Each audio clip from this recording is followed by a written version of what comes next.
जब भी आपको दिस दैट दीज दोस का आपको इस्तेमाल करना हो, ये दिस दैट दीज दोस, आपको बस एक ही कॉन्सेप्ट याद रखना है कि जब ये दिस आए, ये दिस दिस आने का मतलब है कि आपके पास में है और वो एक है, चाहे वो वस्तु हो या व्यक्ति हो, तभी आप दिस का इस्तेमाल करेंगे। लेकिन वो आपके पास में है। और जैसे आप ये दैट बोलते हैं, ये दैट है, ये जैसे दैट आता है, इसका मतलब है कि वो वस्तु या व्यक्ति एक तो है मगर आपके पहुंच से दूर है, तभी आप दैट बोलेंगे। और जैसे ही आप ये दीज बोलेंगे, दीज दीज बोलने का मतलब है कि वो वस्तु या व्यक्ति एक से ज्यादा है। अब ये पेन्स हैं, पेन नहीं है, एक से ज्यादा है और मेरे पास में है, तभी हम इसको दीज बोलेंगे। और दोज बोलने का मतलब है कि कोई सा वस्तु या व्यक्ति दो तो है मगर आपसे दूर है, आपके पास नहीं है, तब आप उसको क्या बोलेंगे? आप दोज बोलेंगे। ठीक उसी तरह से फिर से आप गया, क्या देखिए यहाँ पे, ये है दे आ और र, देयर। और देयर का आप कब इस्तेमाल करते हैं? जब आपसे कोई सा चीज दूर हो, जब आप दूर के बारे में इंडिकेट करना चाहते हैं, तब आप देयर का इस्तेमाल करते हैं। और एक दूसरा देयर फिर से आ गया, देखिए देयर, एकदम सेम टू सेम ऐसे ही बोलेंगे इसको। और ये देयर ही है, मगर ये क्या है? ये एक से ज्यादा लोगों के बारे में जब आपको कुछ बताना होता है, तब आप इस देयर का इस्तेमाल करते हैं कि देयर काउस, मतलब उन लोगों की गायें, इस तरह से। और ये क्या है? ये है दे। दे, सिर्फ दे बोलेंगे, दे। अब इसका मतलब क्या होता है? दे का मतलब हो गया वे लोग, वे लोग, वे लोग। दे का मतलब हो गया वे लोग। और देयर मतलब हो गया उन लोगों का, उन लोगों का, उन लोगों का। ये वाला देयर का मतलब हो गया वहां, वहां।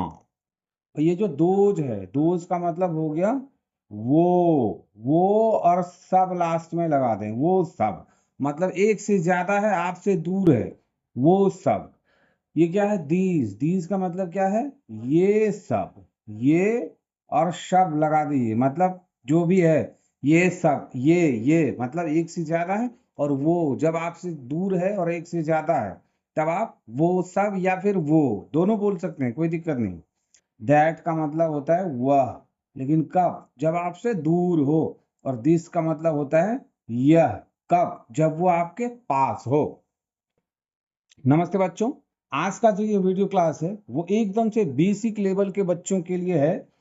और उन सभी बच्चों से जो इस वीडियोस को देख रहे हैं, उनसे हमारा रिक्वेस्ट है कि प्लीज आप इसका फेयर जरूर बनाएंगे। हम जैसे जैसे आपको बता रहे हैं, जैसे जैसे इसका उच्चारण बता रहे हैं, आप ठीक उसी तरह से उसका उच्चारण करेंगे, तो आप सही सही से अंग्रेजी को बोलना सीख पाएंगे। नेक्स्ट क्या है देखिए, ये इसको क्या बोलेंगे आप? देम बोलेंगे, देम, ये देम है। और ये फिर से क्या है देखिए, दे आ और र, देयर बोलेंगे, देयर। और ये क्या हो जाएगा? देन हो जाएगा, देन। इसको भी देन ही बोलते हैं, दोनों को बोलते एक ही तरह से हैं, मगर मतलब अलग अलग होता है। क्या होता है ये आगे देखेंगे। ये क्या है देखिए, इसको ही बोलेंगे, ही, दीर्घ ई की मात्रा के साथ ही बोल रहे हैं। और ये क्या है देखिए आप, ये हिम है, हिम है, हिम। हर सही की मात्रा का उच्चारण हो रहा है, ह के साथ हर सही की मात्रा आ रहा है, हिम हो रहा है। ये क्या है देखिए, हिज है, हिज। जा नहीं बोल के जा बोलेंगे, क्या है ये? His, his. अब इसका मतलब क्या होता है, इसको भी देख लेते हैं।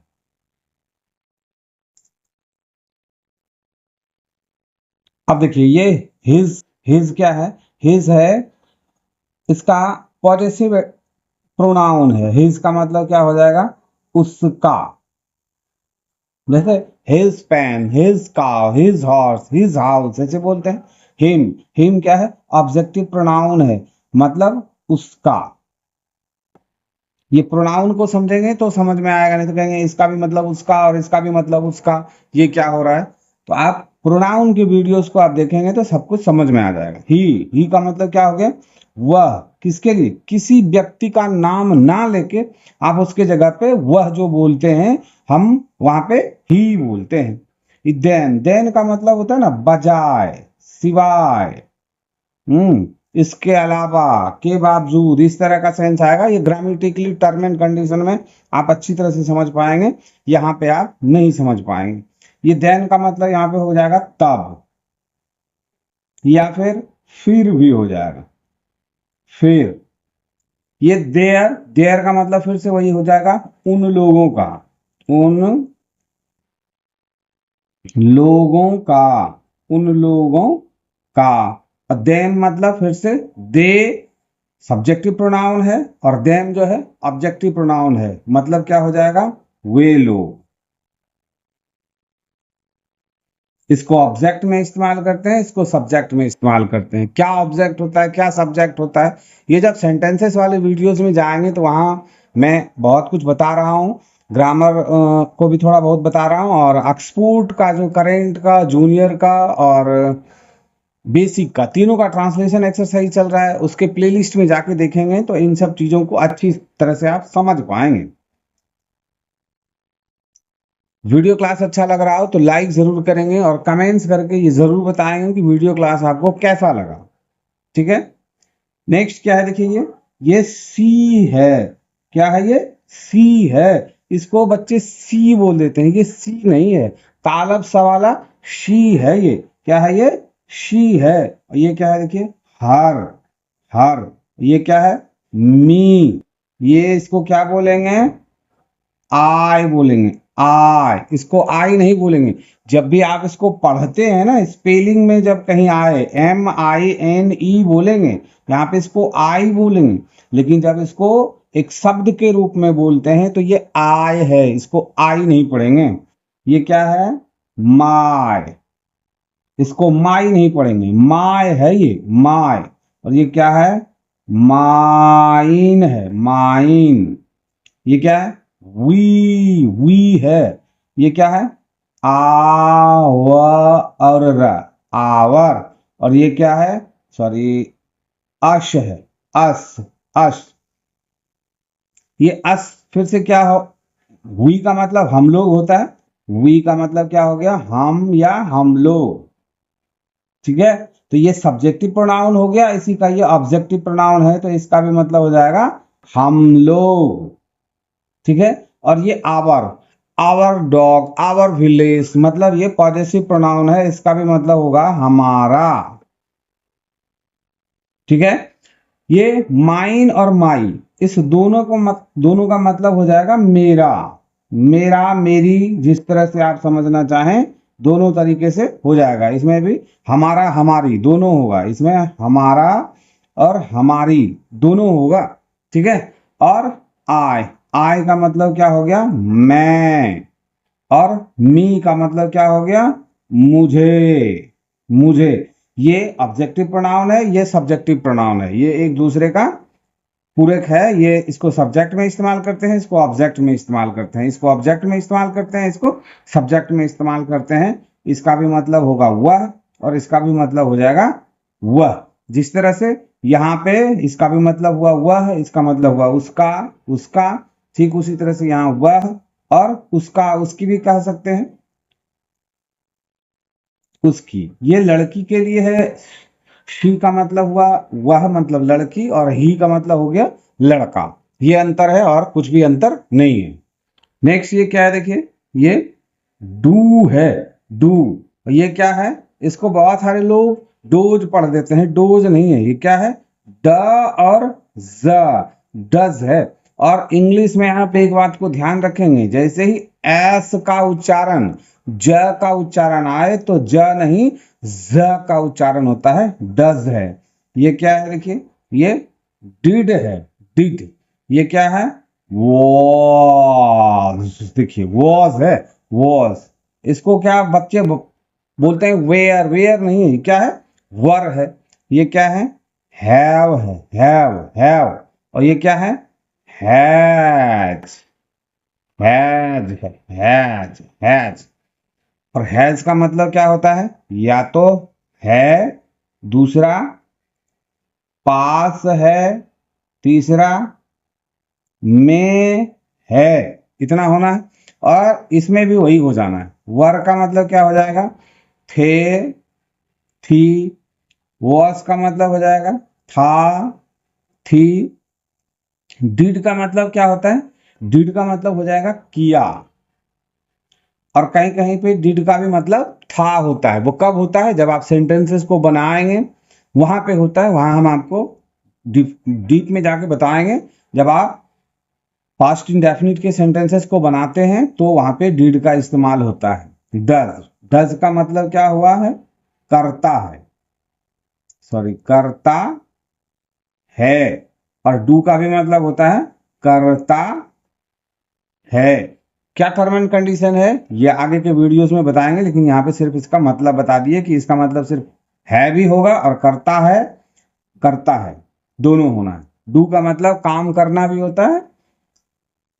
ये क्या है? हैड, हैड का मतलब क्या हो जाएगा? या तो पहला था, या फिर दूसरा क्या हो जाएगा? पास था, में था, में था। और बोलेंगे इसको क्या बोलेंगे आप? हैड बोलेंगे, हैड, हैड बोलेंगे, हैड। ये क्या है? देखिए, ये है बी। इसको क्या बोलेंगे आप? बी। ये क्या है? इज है, इज। ये क्या है? एम। ये आर। ये क्या है? एट बोलेंगे, एट। ये क्या है? No, no, no. नो का मतलब क्या हो गया? नहीं। एट का मतलब पर। आर का मतलब क्या हो गया? हैं या फिर हो। सेंटेंसेस में कैसे यूज होता है ये हम आपको बताएंगे। नेक्स्ट क्या है? देखिए यहाँ पे एम, एम का मतलब क्या हो गया? हूं। इस का मतलब क्या हो गया? है। और बी का मतलब होता है होना। दूसरा होता है बनना। और तीसरा होगा इसका रहना। और इसी का ये बीन का भी मतलब होता है कि हुआ, बना और रहा। ये इसी के साथ लगा हुआ है। ये क्या है? टू। इसको क्या बोलेंगे आप? टू बोलेंगे, टू। टू का मतलब क्या हो जाएगा? बाद में बताएंगे। ये क्या है? देखिए, हाय बोलेंगे, हाय। सॉरी, इसको ऐसे लिखते, हाय बोलेंगे, हाय। ये क्या है? ओह, ओह, ओह, ऐसे है, ओह। ये क्या है? देखिए, विल बोलेंगे इसको, विल। ये क्या है? सेल है, सेल। ये क्या है? कैन, कैन बोलेंगे। ये क्या है? Could, could. कुड का मतलब क्या हो गया? शका पाया, शका या फिर पाया। और लास्ट में यहां पे हम लिख देते हैं था भी होता है इसका मतलब। लेकिन सेंटेंसेस में कैसे कैसे होता है ये मैं आपको आगे बताऊंगा। कैन का मतलब क्या होता है? सकता है। कैन का मतलब क्या हो गया? सकता है। सेल का मतलब क्या हो गया? गा, गे और गी। विल का भी मतलब वही होता है, टर्म एंड कंडीशन अलग अलग है।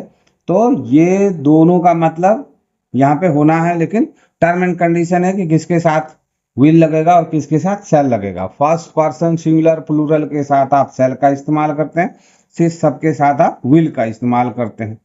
ओह, तो ये एक औपचारिक चीज है। ओह, हाय, हाय का मतलब क्या होता है? नमस्ते। आप किसी से जब मिलते हैं तो आप फर्स्ट टाइम मिलते हैं तो क्या बोलेंगे? हाय। टू का मतलब क्या होता है? से, को। अलग अलग तरह से इसके मतलब होते हैं। नेक्स्ट क्या है? देखिए, नेक्स्ट है ये शुड। इसको क्या बोलेंगे? शुड है, शुड। ये क्या है? मे है, मे। ये क्या है? Might, might. ये क्या है? Must, must. और ये क्या है? वुड, वुड है, वुड। अब इस वुड का मतलब क्या होता है? अभी जैसे विल का मतलब बताया ना, गा, गे और गी। तीनों मतलब होता है।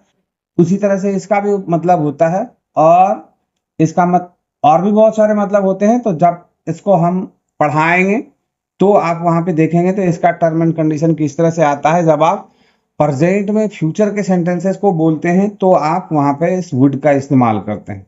मस्ट का मतलब क्या हो जाएगा? जरूर हो जाएगा।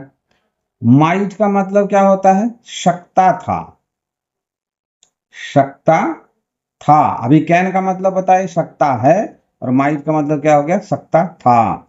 मे का भी मतलब होता है शकता था, या फिर शका, या फिर पाया। कुड का भी मतलब सका पाया बताए, मे का भी सका पाया, इसका भी मतलब होता है सकता है। क्या टर्म एंड कंडीशन होता है ये आगे जाके देखेंगे। शुड का मतलब होता है चाहिए, चाहिए। शुड का मतलब होता है चाहिए। तो आज के इस वीडियो को हम यहीं पे विराम देते हैं, और आपसे रिक्वेस्ट करते हैं कि प्लीज अगर वीडियोस को वॉच करते हुए यहाँ तक आ गए हों, चैनल पे पहली बार हो तो सब्सक्राइब करना नहीं भूलेंगे, और वीडियो क्लास अच्छा लगा हो तो लाइक जरूर करेंगे, और अपने दोस्तों के साथ इसको ज्यादा से ज्यादा शेयर जरूर करेंगे। मिलते हैं हम नेक्स्ट क्लास में।